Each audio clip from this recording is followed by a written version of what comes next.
Hello dear student, आज हम second chapter start करेंगे। Chapter 2 linear equations in one variable. First some introduction. Students, algebraic expressions ये topic के आपने lower classes 6-7 class में algebraic expression पढ़ा है, उसको थोड़ा सा हम रिवाइज करेंगे। Expression formed by mathematical operations on numbers and variables is called algebraic expressions. Means numbers मतलब रियल नंबर, रैशनल नंबर्स जो होते हैं वो नंबर्स, एंड वेरिएबल्स मतलब x y z a b c p q r, ये सारे variables हैं क्योंकि इनकी वैल्यू हमको मालूम नहीं होती, इसलिए हम इसको वेरिएबल्स बोलते हैं। तो नंबर्स और वेरिएबल्स के बीच में मैथमेटिकल ऑपरेशन मतलब प्लस माइनस मल्टीप्लिकेशन डिवीज़न, ये ऑपरेशंस हम अप्लाई करके जो एक्सप्रेशन फॉर्म होता है उसको हम अलजेब्रिक एक्सप्रेशन बोलते हैं।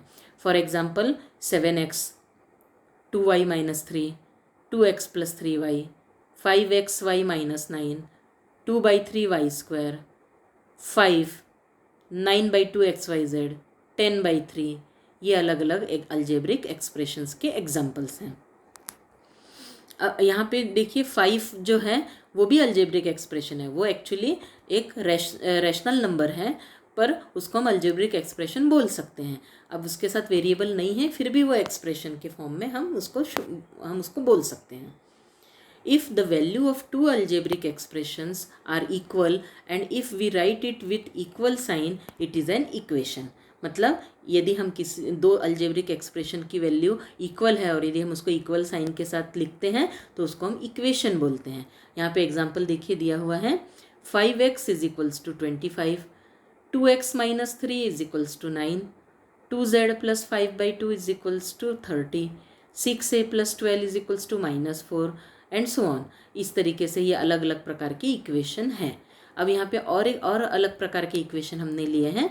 2x + 3y = 9, 5xy - 3z + 2 = 0, ये भी इक्वेशन है। पर ऊपर वाले और ये नीचे के दो इक्वेशन में डिफरेंस इतना ही है कि ऊपर जो हमने इक्वेशंस लिए हैं उसमें सिर्फ एक एक ही वेरिएबल है, जैसे x y z a, ये एक एक की वेरिएबल है। पर नीचे जो दोनों इक्वेशन लिए हैं उसमें पहले इक्वेशन में x और y 2 वेरिएबल है, दूसरे इक्वेशन में x y z 3 वेरिएबल है, तो इसमें ये फ़र्क है। These are also equations but we have the equations with one variable. यहाँ पे हमको किसकी स्टडी करनी है? वन वेरिएबल वाले इक्वेशन की स्टडी करनी है। तो सबसे पहले हम वन वेरिएबल वाले अलजेब्रिक एक्सप्रेशन का एग्जाम्पल देखेंगे। जैसे वन वेरिएबल यूज़ करके अलजेब्रिक एक्सप्रेशन हम लिख सकते हैं x² + 1, y + y², z² + z + 7. These are the algebraic expression of one variable, but they are not linear. ये जो एक्सप्रेशन है वो वन वेरिएबल के हैं, यहाँ पे एक ही वेरिएबल यूज़ किया है, पर ये लीनियर नहीं है। क्यों? क्योंकि इसमें वेरिएबल की मैक्सिमम पावर 1 से ज़्यादा है। पहला x² + 1 में x का पावर 2 है, y + y² में y का मैक्सिमम पावर 2 है, z² + z + 7 में z का मैक्सिमम पावर 2 है। तो यहाँ पे मैक्सिमम पावर 2 है, इसलिए वो लीनियर नहीं है। कोई भी एक्सप्रेशन लीनियर होने के लिए वेरिएबल का मैक्सिमम पावर 1 होना चाहिए। तो यहाँ पे हमको लीनियर इक्वेशन लेना है और वन वेरिएबल का लेना है, तो हमको वेरिएबल भी 1 चाहिए और लीनियर होने के लिए उसका पावर भी 1 चाहिए। If an algebraic expression having one variable with maximum power of variable is 1, then the expression is linear equation with one variable. The equation with linear expression in one variable is called linear equation in one variable. मतलब ऐसा expression जिसमें एक ही variable है और उसका power 1 है, यदि उसको हम इक्वेशन के फॉर्म में लिख रहे हैं, दो साइड है उसमें और बीच में इक्वल्स टू का साइन है, तो उसको हम इक्वेशन बोलते हैं। यहाँ पे एग्जांपल दिया है, देखो 2x - 7 = 5 is an equation which is linear and having one variable. यहाँ पे देखिए 2x - 7 = 5, इसमें एक तो इक्वल टू का साइन से हमने दो एक्सप्रेशन को इक्वेट किया है। 2x माइनस 7 एक अल्जेब्रिक एक्सप्रेशन है और 5 दूसरा अल्जेब्रिक एक्सप्रेशन है। दोनों को हमने इक्वल्स टू के साइन से इक्वेट किया है, इसलिए हम इसको इक्वेशन बोलते हैं। और उसमें एक ही वेरिएबल x है और उसका मैक्सिमम पावर 1 है, इसीलिए ये लीनियर इक्वेशन है 1 वेरिएबल का। In equation 2x minus 7 is equals to 5, left hand side क्या है 2x माइनस 7 जिसको हम LHS बोलते हैं, और राइट हैंड साइड 5 है। तो यहाँ पे LHS और RHS हमने इक्वेट किया है, इसलिए हम उसको इक्वेशन बोलते हैं। Some more examples of linear equation in 1 variable. 5a plus 3 equals to 7, 2p minus 3 equals to 9, y by 7 is equals to 5, 9 by 2x is equals to 8. These are the linear equation in 1 variable. Now, the solution of linear equation in 1 variable. Solution of linear equation means value of variable which satisfy the equation. मतलब यदि variable की ऐसी value जो equation को satisfy करती है तो variable की उस वैल्यू को हम इक्वेशन का सॉल्यूशन बोलते हैं। It means if we put a value of variable in LHS and RHS of equation, the value of LHS and RHS are equal, so the value is the solution of given equation. मतलब यदि हम किसी equation के left hand side और right hand side में variable की कोई भी एक वैल्यू रखें जिससे दोनों साइड इक्वल आ जाए तो हम उसको उसका सॉल्यूशन बोलते हैं। यहाँ पे एग्जांपल दिया है, देखो 2x माइनस 3 इक्वल्स टू 7, ये लीनियर इक्वेशन है। यहाँ पे यदि हम x की वैल्यू 5 रखें तो LHS क्या हो जाएगा 2x माइनस 3, मतलब 2 into 5 minus 3 equals to 10 minus 3 equals to 7, जो कि RHS के इक्वल है। हाँ, यहाँ पे हमारा RHS 7 दिया है तो यहाँ LHS और RHS इक्वल आ गया, so x is equals to 5 is the solution of given equation. तो इसको हम सॉल्यूशन बोलते हैं। अब यहाँ हम कुछ एग्जांपल्स लेंगे। Example 1, find solution of 2x minus 7 is equals to 3। Students, इस टाइप के जो इक्वेशन है इसका सॉल्यूशन हमने 7th क्लास में भी हमने इसका सॉल्यूशन निकालने की मेथड देखी थी, तो इसको हम एक बार रिवाइज करेंगे। 2x minus 3 is equals to 7। अब हमको x की वैल्यू निकालनी है, तो x की वैल्यू निकालनी है तो सबसे पहले हमको चेक करना है कि हमारा x वाला जो पार्ट है वो हमारे लेफ्ट हैंड साइड में है कि नहीं। अब यहाँ पे 2x माइनस 7 LHS में है, ठीक है, उसमें कोई प्रॉब्लम नहीं है। अब हमको सिर्फ x की वैल्यू निकालनी है, तो यहाँ पे 2x के साथ माइनस 3 जो है माइनस फॉर्म में है, मतलब सब्ट्रैक्शन ऑपरेशन में है। तो यदि हम उसको वहाँ से हटाना है तो हमको दोनों साइड 3 ऐड करना पड़ेगा। So add 3 on both side, we get 2x minus 3 plus 3 is equals to 7 plus 3। तो माइनस 3 प्लस 3 0 हो जाएगा, सो 2x इज इक्वल्स टू 10। अब यहाँ पे हमको x की वैल्यू निकालनी है, मतलब x के साथ 1 छोड़ के दूसरे का मल्टीप्लिकेशन नहीं होना चाहिए, तो हमको यहाँ पे से 2 हटाना है। तो 2 मल्टीप्लिकेशन में है तो उसको हटाने के लिए डिवाइड करना पड़ेगा। So divide both side by 2, 2x by 2 is equals to 10 by 2, so x is equals to 5। So here x is equals to 5 is the solution of the equation. Now अब हम दूसरा एग्जाम्पल लेंगे।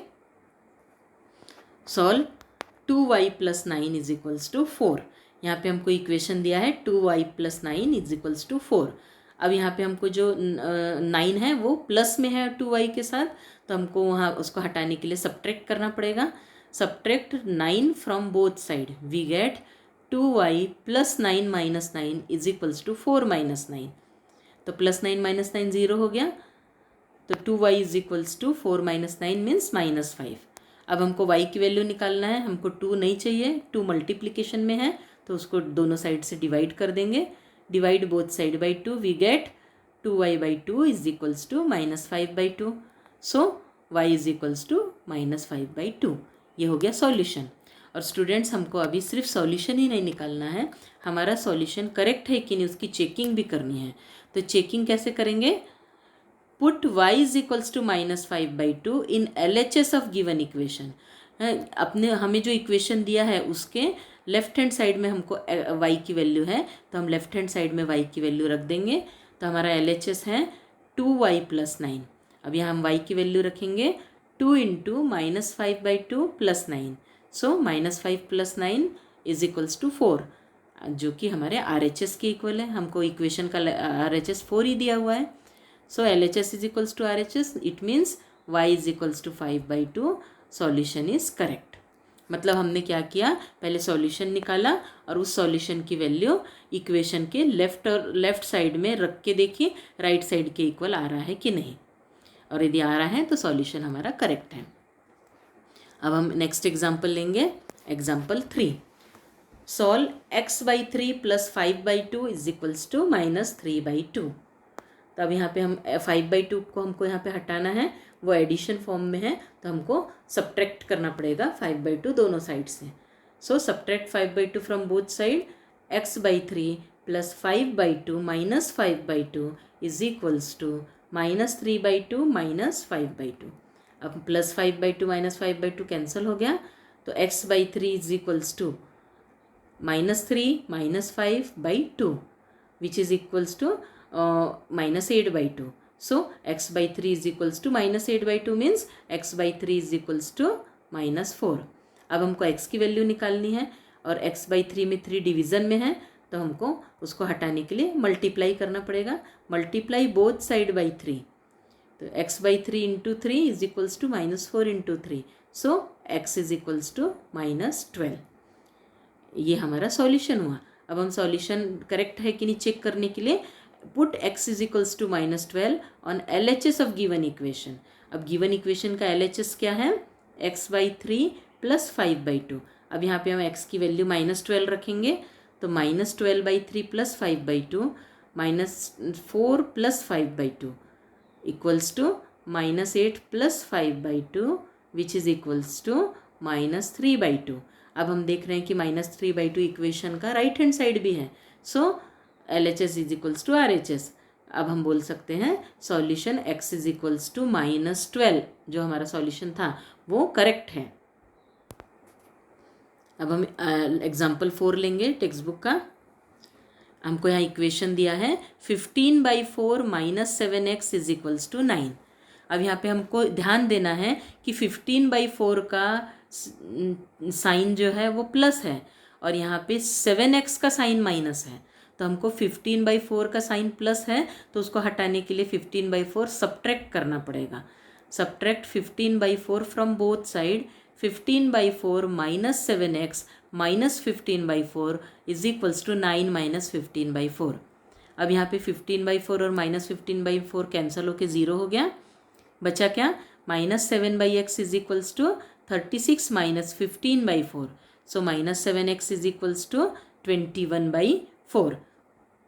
अब हमको x की value निकालनी है, x के साथ -7 मल्टीप्लाई है तो हम उससे डिवाइड करेंगे, divide both side by -7, -7x/-7 = 21/4 × -7।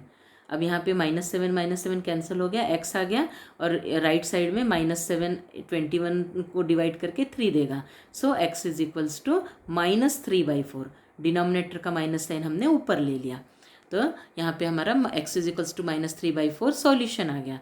अब हम इसको चेक करेंगे, मतलब x = -3/4 ये वैल्यू इक्वेशन के LHS में रखेंगे, सो LHS = 15/4 - 7x, 15/4 - 7 × 3/4, so which is equals to 15/4 + 21/4, so 15 + 21/4 means 36/4 which is equals to 9।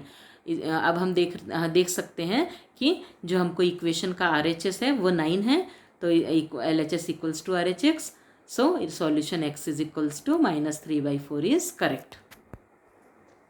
अब यहाँ पे हम एक एग्जाम्पल क्वेश्चन नंबर 3 का हम एक एक्सरसाइज 2.1 का क्वेश्चन नंबर 3 लेंगे। ये थोड़ा डिफरेंट क्यों है, क्योंकि यहाँ पे हमको वेरिएबल राइट साइड में दिया है। हमको क्या दिया है, 6 = z + 2, ऐसा इक्वेशन दिया है। अब यहाँ पे वेरिएबल जो z है वो राइट साइड में है, तो स्टूडेंट्स हमेशा हमको वेरिएबल की वैल्यू निकालनी होती है, इसलिए हम वेरिएबल को लेफ़्ट साइड में रखते हैं। तो अब हम क्या करेंगे, जो इक्वेशन की लेफ़्ट हैंड साइड और राइट हैंड साइड है पूरी की पूरी एक्सचेंज करेंगे। यदि हम पूरी की पूरी एक्सचेंज करते हैं तो वैल्यू में कोई भी फ़र्क नहीं पड़ता है। तो देखो z+2 = 6 लिखा तो कोई फ़र्क नहीं पड़ेगा, सिर्फ यदि मैं z इधर ले आऊँ और 2 उसी साइड रख दूँ तो फिर वैल्यू हमारी चेंज हो जाएगी। तो ये हमको पूरी की पूरी साइड एक्सचेंज करनी है। तो 6 = z+2 को हम z+2 = 6 लिख सकते हैं। और हम हमेशा की तरह इसको सॉल्व करेंगे। Subtract both side by subtract 2 from both side, z+2 - 2 = 6 - 2, so z = 4। यह हमारा z = 4 सॉल्यूशन है। और यदि हम z = 4, अब यहाँ पे ध्यान दो, z = 4 की वैल्यू चेकिंग करते समय अब हमको RHS में रखनी है, क्योंकि हमको RHS में z दिया है। तो RHS क्या है, z+2। तो यहाँ पे 4 + 2 6 हो गया, जो कि LHS के इक्वल है। सो हमारा सॉल्यूशन z = 4 करेक्ट है। तो इस तरीके से हम अलग अलग एग्जाम्पल सॉल्व करेंगे। और अब हम आज हमारा होमवर्क क्या है कि एक्सरसाइज के सारे क्वेश्चंस हमको सॉल्व करने हैं। और एक्सरसाइज के क्वेश्चन सॉल्व करते समय हमको हर एक क्वेश्चन की चेकिंग भी करके देखनी है। ठीक है, थैंक यू।